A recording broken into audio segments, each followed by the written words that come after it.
Ayan po guys, tunay na maaasahan ang ating organic na fertilizer. Nakita niyo naman po sa tinding pa lang talagang maaasahan na siya. Higit po dyan ay wala na po tayong ini-spray lasang chemical. Sa panahon ngayon, kailangan na natin mag-adapt ng mga bagong teknolohiya sa ating pagbubukid, especially na po sa hindi paggamit ng mga lason. Dahil ang panahon natin ngayon, hindi natin inaasahan, biglang umuulan at bigla pong umiinit. At once na umulan, nagkakaroon po ng bakterya o insekto, ini-sprayhan po yan ng lason ng ating mga farmers. At dahil pag-spray, kinabukasan ay uminit na sobrang init, ang dahilan kung bakit nasusunog ang mga palayan.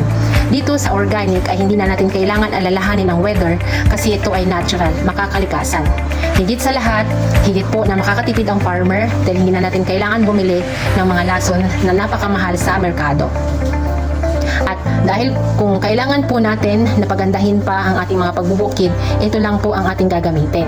Subukan ng aming bestseller, Organic Full Harvest Microbial Inoculant or MI, na kung saan siya po ay rapidly decomposed, bubulukin niya ang dayami, palulutangin ang kuhol, at kahit po yung buto ng damo ay kaya niya rin pong bulukin.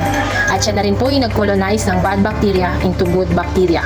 At kung ang kayo naman po ay nakapunla na hanggang sa nakapaglipat tanim at hanggang po sa pagbunga ng palay at pagtungo, ang ating pong pinaka-maintenance ay ang ating Organic Full Harvest Root and Leaf Fertilizer or RLF. Maliban sa NPK ay mataas ang calcium, boron at zinc na kung saan siyang pangunahing pangailangan ng ating mga halaman.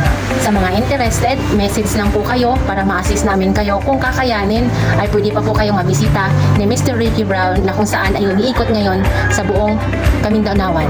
Salamat po at that's it for now guys. Follow for more!